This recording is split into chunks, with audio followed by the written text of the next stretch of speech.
가장 뜨거운 이슈. 오늘의 헤드라인. 출발 새 아침 헤드라인 인터뷰. 네, 하노이 2차 북미 정상회담 결렬 이후에 현 단계에서 가장 중요한 것은 북미 협상의 재개다. 이렇게 강경화 외교부 장관이 얘기를 했습니다. 미국에 건너갔어요. 폼페이오 국무장관을 만났죠. 그리고 정경도 국방부 장관도 미국으로 갔습니다. 김현정 청와대 국가안보실 2차장도 미국을 갔고요. 자, 지금 우리 이쪽의 발걸음이 굉장히 빨라지는 것 같습니다. 4월 11일에 열릴 한미 정상회담을 위한 사전 움직임이 아닌가, 뭐 이런 예측이 충분히 가능하지 않을까 싶습니다. 한동대학교의 국제지역학과 박원균 교수를 연결하겠습니다. 교수님 안녕하십니까? 예, 안녕하세요. 예, 4월 11일 한미 정상회담 열리는데요. 이 교착 상태에 빠져 있는 북미 관계를 열릴 수 있는 뭐 좋은 계기가 될 수 있을까요? 성과를 내야죠. 말씀하신 네. 것처럼 지금 북한과 미국은 2차 북미 정상회담이 결렬된 이후에 오히려 자신들의 입장을 좀 강화하고 있지 않습니까? 예. 그러니까 이런 상황에서 어떻게든지 대화의 동력을 이어가면서 돌파구를 마련을 해야죠. 그러니 측면에서 이번 4월 11일 한미 정상회담은 매우 중요하고요. 또 하나는 지금 뭐 일각에서 한미 간의 갈등설이 좀 부각되지 않습니까? 네네. 그런 것도 한미 정상회담의 조기 개최를 통해서 불식시킬 필요가 있고요. 그리고 또 하나는 지금 일본과 미국 미일의 정상회담이 최소한 5월, 6월 두 번은 확정이 돼 있고 예. 지금 4월 말에 한 번 더 하려고 하고 있답니다. 네네. 만약에 뭐 좀 비교하는 게 그렇지만 미일 정상회의 세 번 만나는데 한미 정상회담이 안 이루어진다면 그것도 뭔가 좀 어려움이 있을 수 있죠. 흔한 그 한반도의 운전자론이라든가 뭐 중재자론 같은 거를 염두에 뒀을 때는 그런 상상을 하기가 좀 어렵죠. 예. 자, 그런데 톱다운 방식에 한계가 있었다라는 하노이 회담 이후에 평가들이 있었는데 이번에도 여전히 남북이 결국 톱다운 방식으로 이 문제를 해결해야 될 것이다라는 이야기들을 많이 하고 있는 것 같습니다. 실제로 이 방식이 가장 효과적이라고 보시는지요? 뭐 현재로서는 말씀하신 것처럼 톱다운 방식의 그 한계가 드러난 것은 분명합니다. 이번에 결렬된 것이 북한과 미국 사이에 명확한 입장 차이가 있었지만 그 입장 차이가 실무회담에서 충분히 얘기가 안 된 것이 또 큰 이유 중에 하나죠. 네네. 그럼에도 탑다운 방식을 지금 해야 되는 게 이번에 드러난 것을 보면 여전히 그 북한 비핵화에 대한 명확한 정의 그리고 최종 단계 등에 대해서 합의를 이루지 못했습니다. 이것은 뭐 비핵화의 협상이 아주 초창기에 이루어져야 할 부분들인데 아직 안 된 것이 있기 때문에요. 이런 것은 결국 이제 북한과 미국의 정상이 다시 만나서 탑다운 방식으로 뭔가 합의를 이뤄야 할 필요는 있다라고 봅니다. 예, 교수님, 그 한미 정상회담 4월 11일 이후에 김정은 국무위원장이 서울 답방 할 수 있지 않겠느냐라는 전망에 대해서 어떻게 생각하십니까? 글쎄, 뭐 아직은 이릅니다. 왜냐하면 지금 이후에 어떤 식으로 북미 간에 다시 비핵화 협상 동력이 이루어질까가 매우 중요하고요. 또 북한의 입장에서 볼 때 서울 답방은 상당히 부담이 큰 사안이죠. 네네. 그만큼 남북 간의 확실한 주고받기가 될 여건이 조성돼야지 가능할 것이다라고 생각을 합니다. 네. 하노이 회담에서 그 트럼프 대통령이 김정은 위원장한테 이른바 이제 빅딜 문서 완전히 무장해제해라 뭐 이런 식의 내용이었다고 하는데 그것이 네. 어느 정도의 그 요구 사항이었을까요? 뭐 우리가 생각했던 것보다는 굉장히 포괄적이고 직설적이고 총체적인 내용이 담겨 있다라고 지금 판단이 되고요. 뭐 여러 가지 얘기가 있는데 일단 뭐 해석을 한다면 일단 미국의 입장에서는 비핵화 단계의 원칙으로 돌아갔다라는 생각이 듭니다. 예. 그러니까 지난 1차 북미 정상회담 이전에 우리가 논의했던 그런 환경으로 다시 돌아갔다라고 보이고요. 그 의미는 북한으로 하여금 동결, 심고, 검증, 폐기를 요구를 했고 네네. 더불어서 비핵화 대상에 대한 정의와 비핵화 최종 상황에 대해서 미국이 원하는 입장을 북한한테 밝혔다라고 일단은 판단이 됩니다. 예. 좀 더 구체적으로 말씀을 좀 듣고 싶은 것은요. 리비아식 그 해법을 제안했다고 하는데 예를 들자면 니네들이 가지고 있는 위험한 물건들 다 우리나라 테네시주의 오크리지로 가져와 뭐 이런 요구를 했다는 거 아니겠어요?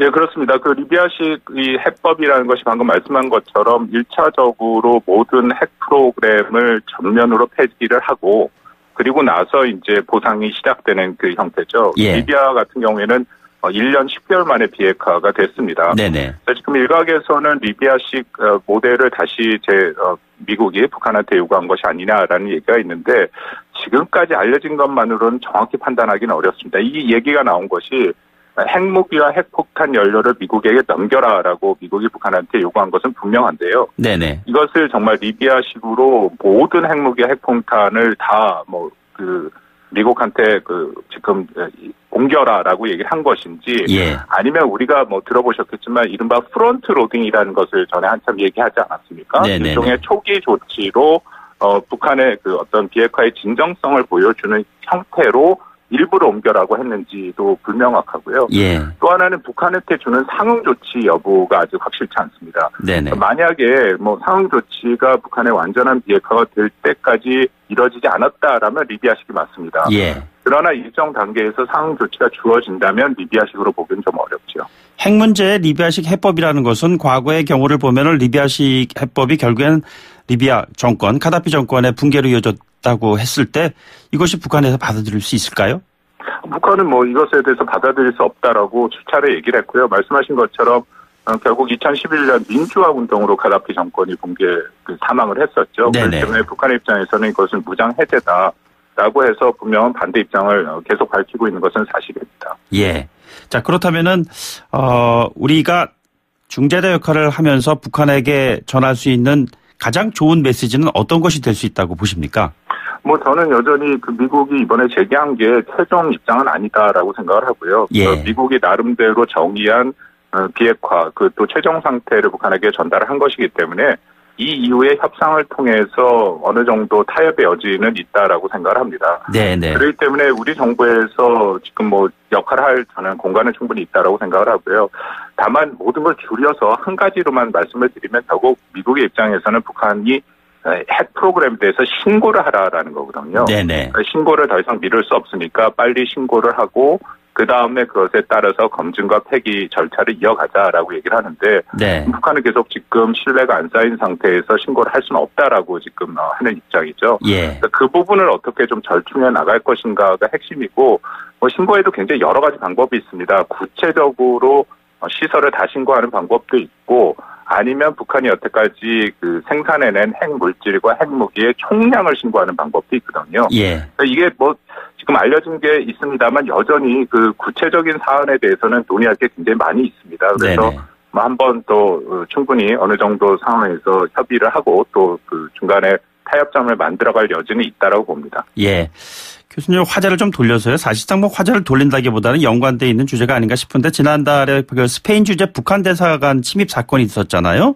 예. 근데 업데이트되어 있는 외신들의 얘기를 들어보면은 FBI가 스페인 북 대사관에서 탈취한 정보를 넘겨받았다. 이런 얘기를 이제 나오는 걸 보면은 분명히 북한 입장에서 봤을 때 대단히 불편한 그러한 내용이 될 수도 있고 이것이 북미 협상의 진전에 걸림돌이 되는 것이 아닌가라는 우려가 있는 것입니다. 어떻게 보시는지요?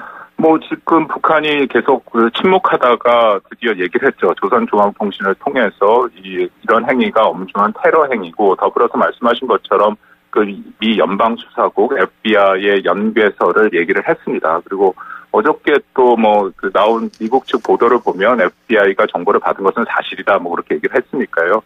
근데 이거는 북한의 입장에서 굉장히 민감한 사안이죠. 지금 네. 30여일 만에 처음 얘기가 나왔다라는 것은 이른바 이제 북한의 최고 존엄과 관련이 있지 않습니까? 예. 왜냐하면 이것을 행했다라고 지금 알려져 있는 이른바 자유조선이라는 단체 자체가 김정은 국무위원장 이복형, 김정남의 아들 김한수를 데리고 있는 것으로 알려져 있지 않습니까? 네네. 그렇기 때문에 북한에서는 이게 체제 정통성의 문제이기 때문에 굉장히 민감하죠. 예. 그럼에도 북한이 공식적으로 문제 제기를 했다라는 것은 말씀하신 것처럼 앞으로의 북미 간의 협상에서 미국 연루소를 좀 재개하면서 협상에 또 유리한 고지를 차지하기 위한 협상용으로도 활용할 수 있다라는 여지를 비친 것이라고 생각합니다. 협상에 유리한 고지를 확보하는 그러한 연장선상에서 북러 정상회담도 포함되어 있다고 봐야 할까요?